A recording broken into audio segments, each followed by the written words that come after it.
நடந்த நிகழ்ச்சி பாருங்க, பேப்பர்ல வந்தது. அமெரிக்காவில் சிகாகோல டாக்டர் மார்கன் பெரிய டாக்டரா, பெரிய விஞ்ஞானியும் கூட. அவர் தான் கேன்சருக்கு மருந்து கண்டுபிடிச்சிருக்கார்.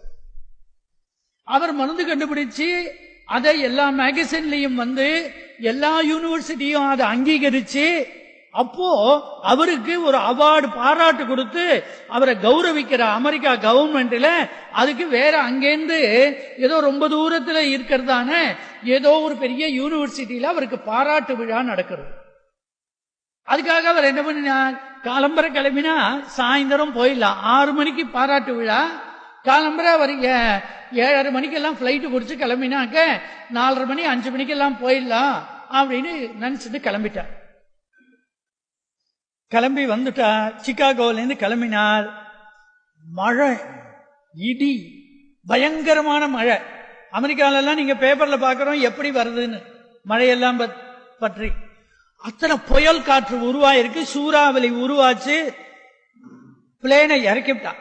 பக்கத்தில் இருந்த ஏர்போர்ட்ல இறக்கியாச்சு. இறங்கினது 1 மணி நேரம் ஆச்சு, 2 மணி நேரம் ஆச்சு. வெயிட் பண்ணிட்டு இருக்கான் ஏர்போர்ட்ல. அவரே வேற ஏர்போர்ட் மேனேஜர் போய் கேட்டார். அவர் சொன்னார், சார் இன்னும் வானிலை சரியானாதான் நாங்க பிளேனை இது பண்ணுவோம், அது எப்ப சரியாகும் தெரியல, பயங்கரமான காத்து, பயங்கரமான மழையா இருக்கு, என்ன பண்றதுன்னு தெரியல. அப்புறம் தான் அந்த ஊருக்கு போகணும். தான் யாருன்னு சொல்லிக்கல, சொன்னாலும் அவனுக்கு தெரியுமோ தெரியாதோ. அந்த ஊருக்கு போகணும், அவசரமா போகணும்.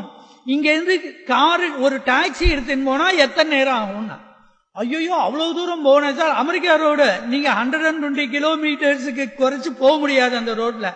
அப்படி போனாலே நீங்க 4:30 மணி நேரம் ஆகும் சார். மணி வந்து பாருங்க, இப்ப 12:30 1 மணி ஆக போறது. நீங்க டாக்ஸி வேணா நான் உங்களுக்கு ஏற்பாடு பண்ணி தரட்டுமான்னா, அப்பா ரொம்ப நான் நன்றி உடையவிடா இருப்பேன், ஏற்பாடு பண்ணி கொடுனா.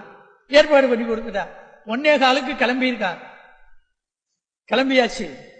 போனா மழை வலுக்கிறது, எங்க போறோன்னு தெரியல, ரோடே தெரியல. டிரைவர் சொன்னா, சாமி இந்த மழையில இப்பவே இருட்டி போக ஆரம்பிச்சிட்டு நான் எப்படிங்க டிரைவ் பண்ணுவேன்னா, போயிடலாம் போங்கன்னா. போயிட்டே இருந்தா அவன் எங்கேயோ ரூட்டு விட்டுட்டான், எங்கேயோ திரும்பிட்டான். திரும்பினாக்க பார்த்தார், அவர் மணியை பார்த்தார், மணி 5:30. அப்பா இனிமே போய் பிரயோஜனம் இல்ல, நம்ம வேகமாவும் போக முடியல, ஸ்பீடும் இல்ல. அதனால திரும்பிட்டான். திரும்பினதும் எங்கேயான வழக்கு வெளிச்சம் தெரியறதா பாருன்னா, தெரிஞ்சா இங்க ஒரு வீட்டுல தெரியறதுன்னா, சரி நிறுத்தினாக்க அந்த காம்பவுண்ட் கேட்டை திறந்து, அப்புறம் அந்த சுத்தி காம்பவுண்ட் போட்டிருக்கான் கார்டன், அதை தாண்டினு உள்ள போனா கதவு சாத்தி இருந்தது. தட்டினா அங்கேருந்து ஒரு 35-40 வயசு மதிக்கத்தக்க லேடி வந்தா, கதவை திறந்தா. அப்படியே நினைஞ்சுட்டு இருக்கா, டிரைவரும் நினைச்சுட்டு இருக்கான். டிரைவர், சார் நான் வண்டியெல்லாம் சரி பண்ணிட்டு ஓரமா நிறுத்திட்டு வரேன், நீங்க உள்ள போங்க. இவர் உள்ள போனார். எல்லா பேக் எல்லாம் அங்க உள்ளிலேயே வச்சுட்டார். உள்ள போனா, ஷூவை அவுத்துட்டு உள்ள போனார்.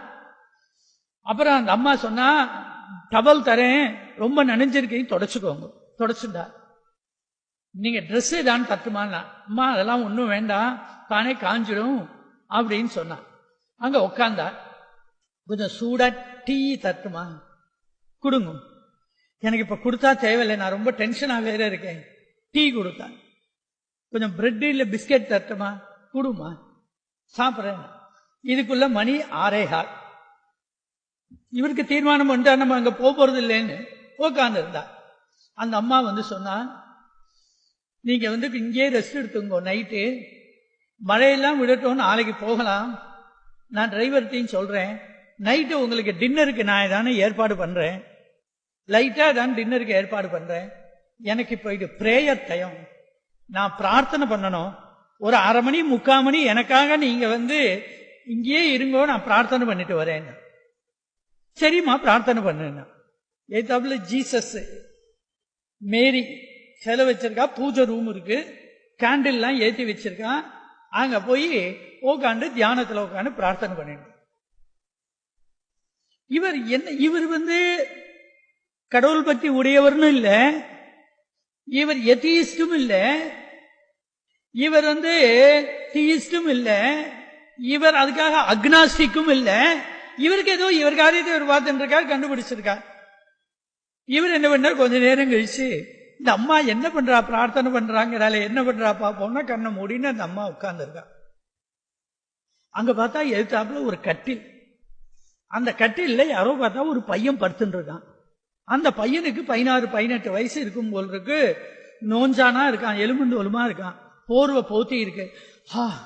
ஹான்னு மூச்சு இழுத்துட்டு இருக்கான். அப்புறம் இவரும் கொஞ்ச நேரம் அங்கேயே இருந்தார். அப்புறம் இவருக்கும் உட்காந்து பிரார்த்தனை பண்ணும் போல இருந்தது. கீழே உட்காந்துண்டா. அந்த அம்மாவுக்கு கொஞ்சம் தள்ளி கட்டிலுக்கு பக்கத்துல கண்ணை மூடின்னு உட்கார்ந்து இருந்தா.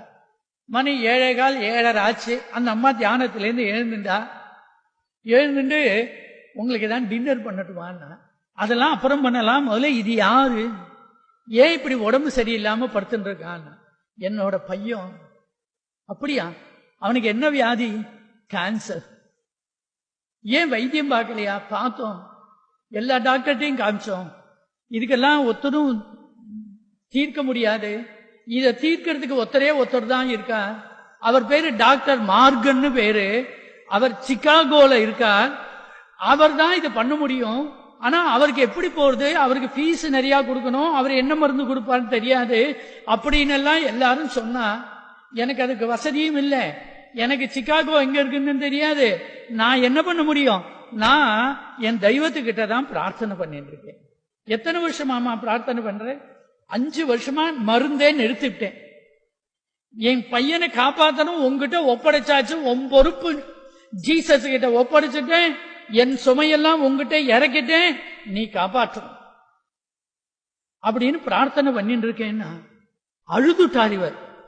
பத்தியா, இவளுடைய பிரார்த்தனை எங்கோ இருந்த அந்த மார்க்கன் டாக்டரை எங்கேயோ பயணம் பண்ண வச்சு எங்கேயோ இறக்கி இவர் வீட்டுக்கு கொண்டு வந்ததே சார். இதை விட என்ன பிரத்யட்சமான பிரமாணம் நமக்கு வேணும்? அந்த தெய்வம் இருக்கு, நம்முடைய பிரார்த்தனை அது கேட்கறது, அது நடத்தி வைக்கிறதுனாக்க இது எதுவும் அன்னைக்கு புராண காலத்து கதை இல்லை. இப்ப இந்த நூற்றாண்டுல இப்போ 5 வருஷத்துக்குள்ள 3 வருஷத்துக்கு முன்னாடி நடந்தது.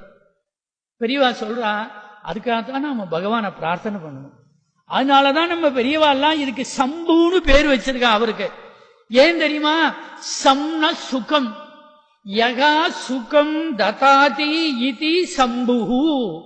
எவர் தன்னை அண்டியவர்களுக்கு சுகத்தை கொடுப்பானோ அவன்தான் சம்பு. ஆகையினாலே நாம் மனசாந்தியா பரம பக்தியோடு கூட யார்கிட்ட போய் பிரார்த்தனை பண்ண முடியும்? இல்ல யார்கிட்டயானும் என் பையனுக்கு வைத்தியம் பண்ணணும், பணம் கொடுன்னு கேட்டா கிண்டல் பண்ணுவான். அதுக்கு ஆயுசு இருந்தா பழச்சுக்கிறான், இல்லைன்னா விட்டுடும்பா. அந்த டாக்டர் என்ன பண்ணினாரு தெரியுமோ?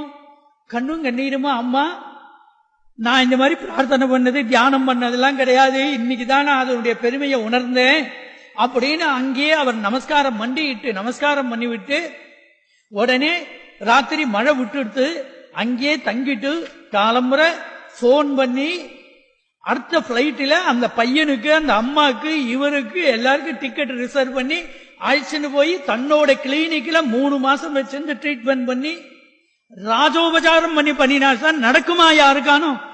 உங்கள்கிட்ட கோடி ரூபாய் இருந்தா கூட நடக்காது.